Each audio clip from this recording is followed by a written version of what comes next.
Hey everyone, thanks for being here.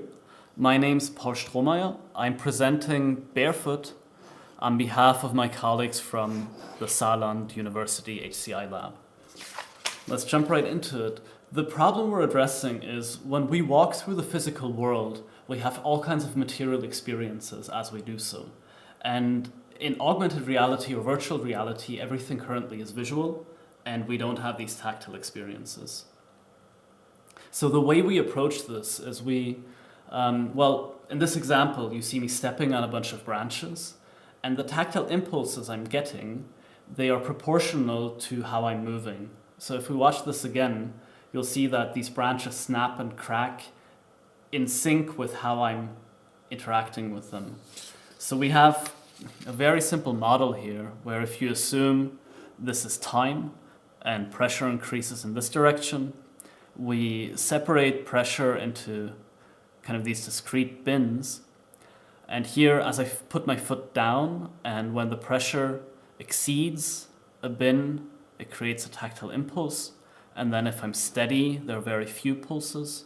And here, when I lift my foot, because I'm transcending these bins very rapidly, because of that, there's a rapid sequence of pulses here too. So what did we actually build? What did we implement for this paper? We built a shoe. Well, we added tactile actuators to a shoe, and we embedded a pressure sensor inside of a shoe, and we added electronic to it here for sampling the pressure sensor and actuating these actuators as I just described in the previous picture. And then we also created an application for quickly prototyping textures that you can experience with your feet and sending them from a Unity application to a shoe. So in this example, Dennis here, he's walking on a virtual texture. And as he's stepping from the wood texture to the snow texture, Unity sends one of these textures to the shoe, and the shoe switches. And when he steps on it, he feels the new texture. The texture rendering happens entirely in the shoe. All that Unity or the software you saw before is doing is it sends a new texture to the shoe. We use this platform for a bunch of experiments.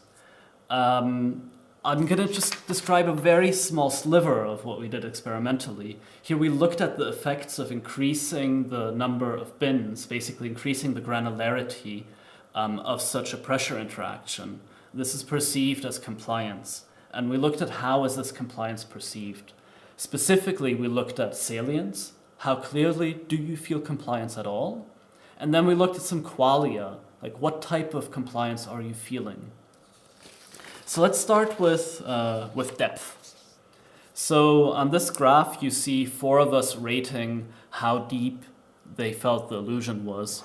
Higher ratings means you feel it deeper. And you see that with increasing number of grains, the experience of depth also increases. But only to a certain point.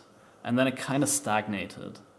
This is interesting in the context of salience, where we felt that for very low number of grains, the effect was not very strong. And then also very high number of grains, we did not felt very good either. But there's this range in between where the experience of compliance is very clear to feel. And this is interesting because it shows that you can create an experience of compliance which you can clearly perceive with different properties. So over here, it might be compliance of very deep nature. And over here with fewer grains, it might be very shallow compliance. So this shows how you can kind of play with these things.